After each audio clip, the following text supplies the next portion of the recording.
Actually, David, if you don't mind, if you give me the Birei Chumash Bereshis Beis. Just need that one more safer. Thank you. All right, we're starting Perek Gimel, chapter 3. So as a general overview, halfway through the book of Ruth, things start to change in that there's a new driver in the seat. The first two chapters of Megillat Ruth, who's the driver? Who drives events? Who's pushing things forward? Ruth is. Naomi basically bails. I mean, she's going to leave, and Ruth is the one who emphasizes and insists, no, I'm going to stay with you. I'm going to go with you.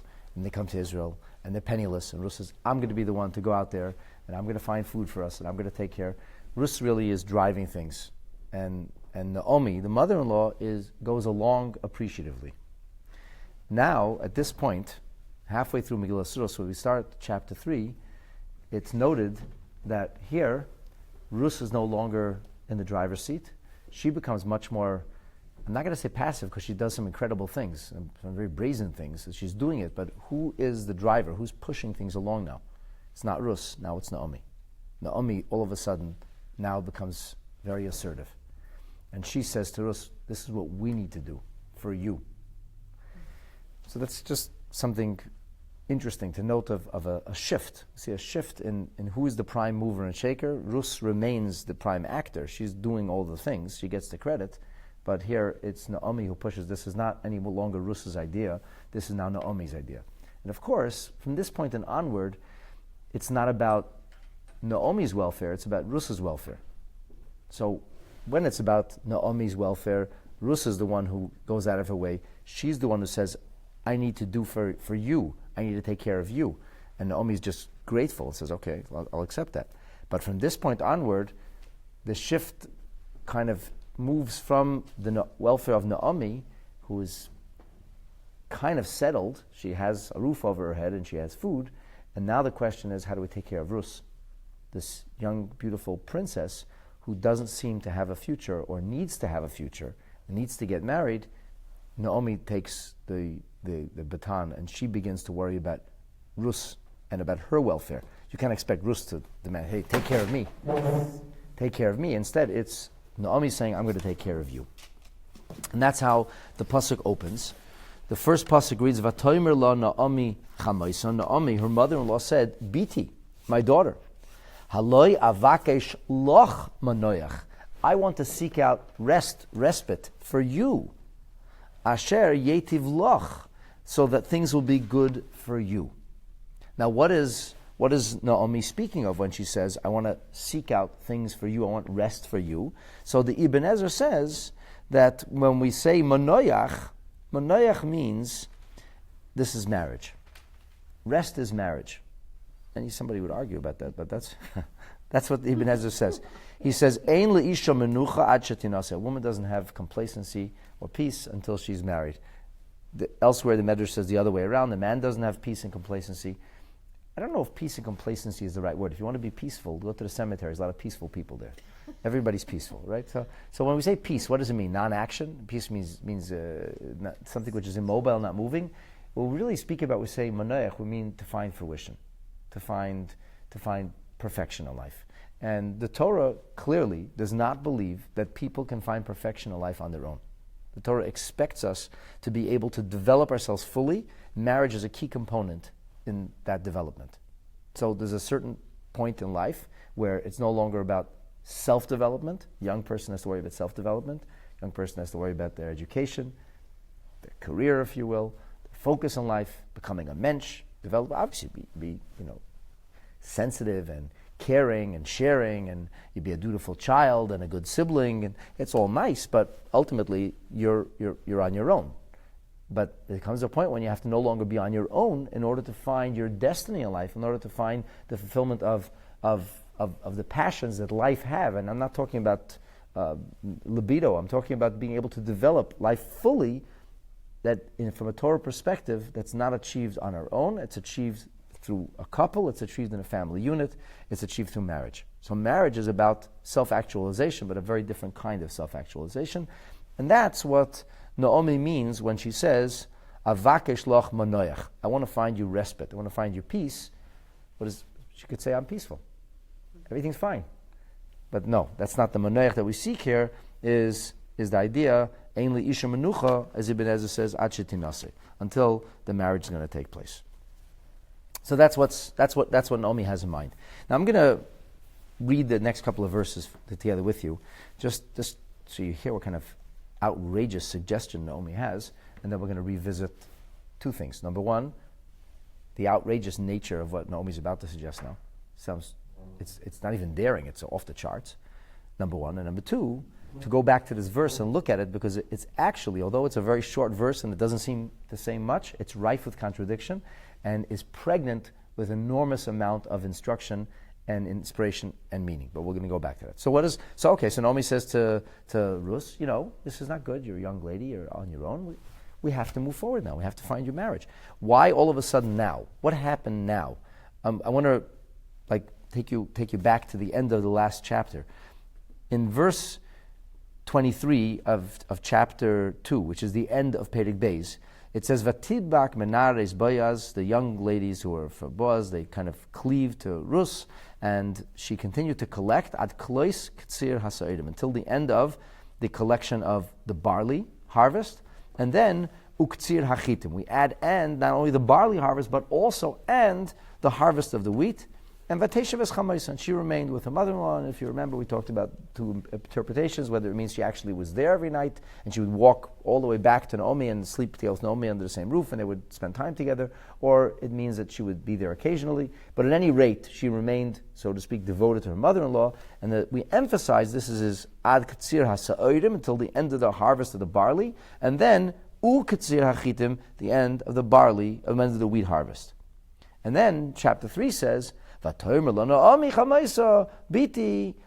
says to her daughter-in-law, her mother-in-law, Naomi says, Biti, my daughter, I'm going to look for you for respite, for peace. What happened all of a sudden? Why is Naomi suddenly looking for peace, which we understand to mean marriage? Why now? What happened at this juncture? What happened at this point? So the Medrash Rabbah says something very interesting. It's a Medrash Rabbah of Rus Rabbah, Perek Hey, in chapter 11. So it speaks about the connection that Rus was able to forge with these young ladies and to socialize a little bit. And then it says, Mitchilas Amar Rabbi Shmuel bar Nachman taught, Mitchilas Ktsir Sa'orim, because you mentioned two harvests, the harvest of the barley, and then that concludes, and that rolls into the harvest of the wheat. So he says, from the beginning of the harvest of the barley, ad ktslois ktsir hachitim, until the end of the harvest of the wheat, shloisha chadashim. You're talking about a period of 3 months. She came in the beginning of 3 months, this is the end of 3 months. Okay, so what? And if it's 2 months or 4 months, why is that relevant? Why is it important for us to be told that it's the end of 3 months? So the Marzu says in the name of a particular Rabbi Yitzchak, he says, so Shloisha Chadashim would mean from Tet Zayin ben Nisan, from the 16th day of Nisan. Remember, Pesach is celebrated on which day? The 15th day of Nisan. When is the Seder? When does the Seder happen? Happens on the 14th in the evening, Eve of the 15th. And if you remember, Naomi had a Seder of sorts in Moab. This is the very beginning of the book. And Naomi made up her mind she would wake up early in the morning. Maybe they drank their cups of wine. The daughters-in-law would be sleeping, and she was going to leave. That was her plan. And Naomi has the Seder, and she leaves Pesach in the morning. She's out of there. We had a whole discussion. How could she have walked on Pesach? Was it issue of life or death? This is all the things we dealt with in the beginning of Megillat Ruth. And then Ruth gets up, and she sees Naomi, and she runs after her. Where are you going? And I'm going to go with you. And they arrive in Beit Lechem when? On the eve of the 16th day of Nisan. What used to happen on the eve of the 16th day of Nisan? Everybody was gathered outside. It was an enormous throng, huge crowds. What were they doing there in the crowds in Bethlehem? So it says that they came to cut the wheat, the barley for the Omer, because the Omer korban is brought on the 16th day of Nisan. So they arrived on the 16th day. That's when the barley harvest begins. And the first barley that's harvested is Matzah Yom Tov, at the end of Yom Tov, at night of after Yom Tov, everybody gathers. And there was a mitzvah for it to be done in a big crowd. And here the scripture clearly tells us that's how it was done in a big crowd. The point is now in Shiloh, which is in the area that the world calls the West Bank. Go figure. Our Beis HaMikdash is there for 369 years, and they call it the occupied West Bank. And so Shiloh is where the Beis HaMikdash is, the Mishkan, and they came to Beit Lechem. Yerushalayim was not a thing at the time. They came to Beit Lechem, where the family of Nachshon ben Aminadav, which is the future progenitors of royalty, that's where Elimelech, when Naomi's husband also used to live. And they came to Beit Lechem, and they came to the fields, and they're going to be cutting the wheat, which is Beit Lechem. It's the house of bread. It's the bread basket at the time. That's where the wheat grew. So the barley grew. So they came there, and when was that? That was the eve of the 5th of the 16th of Tet Zayin B'Nisan. So that's the beginning. And what happens? And immediately Naomi suggests to Rus, you need to go out to the fields to get some gleanings. We're starving. We don't have any food. So when does Rus go out to the fields? On the first day of the barley harvest, after the korban is brought in the Beis HaMikdash, which is which day? The 16th day of Nisan. When does the harvest conclude? He says the 16th day of Tammuz. That's when the harvest concludes. What happens after the 16th day of Tammuz until Sukkot, which is the 15th day of Tishrei? What happens then? So the grain is left in the field. And in the heat of the sun, what happens to the grain? It dries out, it cures. That's why the name summer in Hebrew is Kayetz. What does Kayetz mean? The end, no? It means to dry out, to get cured. So they would leave the fruits out there, and the fruits would be cured. You have figs, fresh figs turning into dried figs, fresh dates turning into dried dates, and so on and so forth. So people could have fruit during the winter. There's no refrigeration. There was no airplane bringing them fruit from somewhere else where the seasons were different. They had dried fruit during the winter, fresh fruit during the summer. And the grain had to be dried out sufficiently. When it came to the Korban Omer, they actually had an issue because the grain was wet, it was still moist. They used to have to roast the grain in the beginning. So then it gets dried out, and then it gets brought into the silos. It doesn't rain in Eretz Yisrael in the summer. There's no, you don't have to fear of any rain. Once spring sets in, that's it. There are no rainy days. So the actual harvest, first is the harvest of the barley, which ripens more quickly. And that's where the first offering, the first korban of meal, of grain, is barley, and that's on the 16th day of Nisan already. And then we don't have the first wheat in the Beis HaMikdash until Shavuot. That's called the korban shtei halechem. So first comes the season of harvesting the barley, that grows more quickly. And then the wheat takes longer to grow, and the entirety is 3 months. That's the Shlesh Chadashim. So the Pirush Marzu says in the name of this Rabbi Yitzchak from Augustave. I guess he lived somewhere in Spain. Augustus or something. He says that's from the 16th day of Nisan until the 16th day of Tammuz. Okay, why is that relevant? Why is that important? Because it's a very interesting halacha that when a woman converts to Judaism, that she cannot marry until 3 months go by. And these 3 months are called Yemei HaHavchana, the days of separation or distinction. So that means, and again, this sometimes it's much bigger than the technicalities of it, but technically speaking, if there were to be a pregnancy achieved, it is not known immediately. When does the pregnancy start to get noticed? After three months. That's when the pregnancy starts to be noticed. Now, of course, in modern day and age, we have ways of telling pregnancy, if not within hours, within days certainly. And some of these tests can even be done, it's over-the-counter stuff. You don't even have to take a blood test. Right? So a urine sample could say whether a woman is pregnant in all likelihood or not. In those days, those tests did not exist. It's possible they could have noticed a rise in temperature. It is possible. It's not impossible that women couldn't have known they were pregnant, but it doesn't become certainly not public knowledge or not obvious until 3 months pass.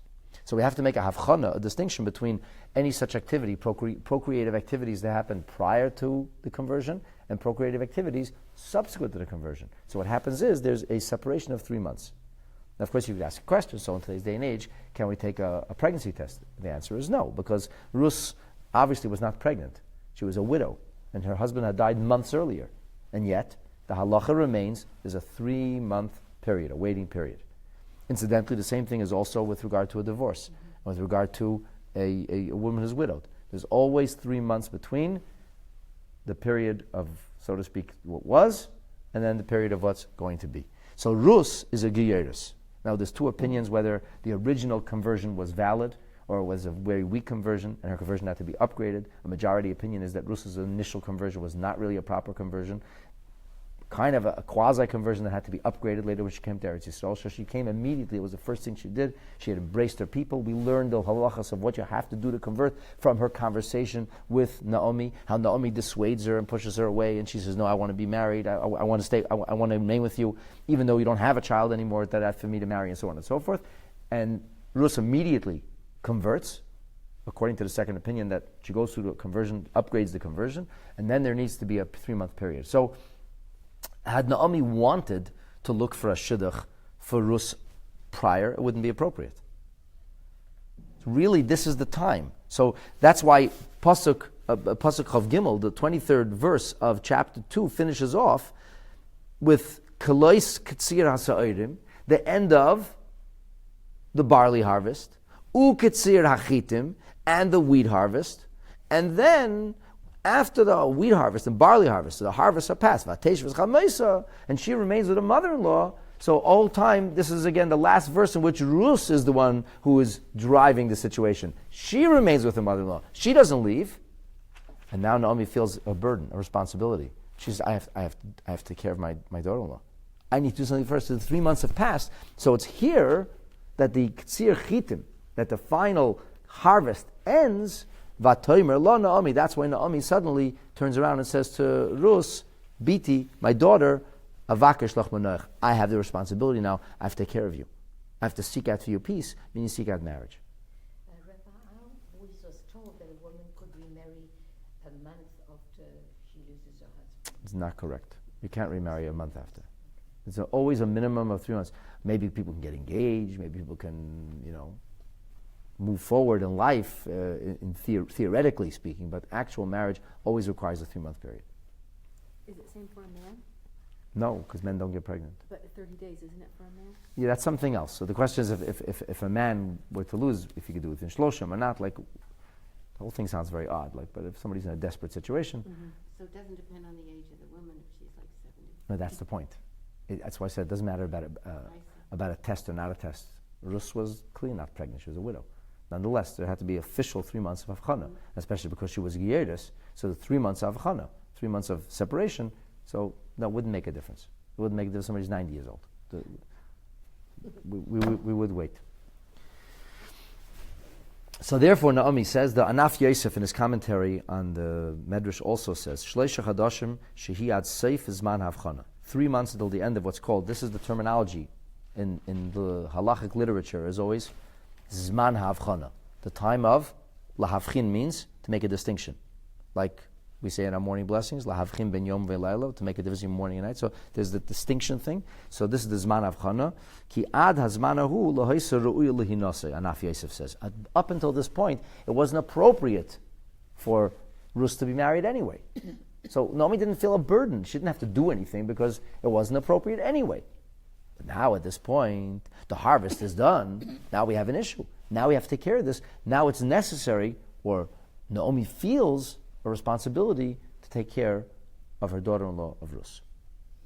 Yes? So now, this is the general introduction. So I've given you now 2 general introductions. General introduction A, we talked about the concept of how the driving changes, the driving force changes, and I give it a background why the driving force would change. Up until now, it wasn't possible really for Naomi to do anything. Up until now, it's all Rus. Now Naomi assumes the responsibility of taking care of Rus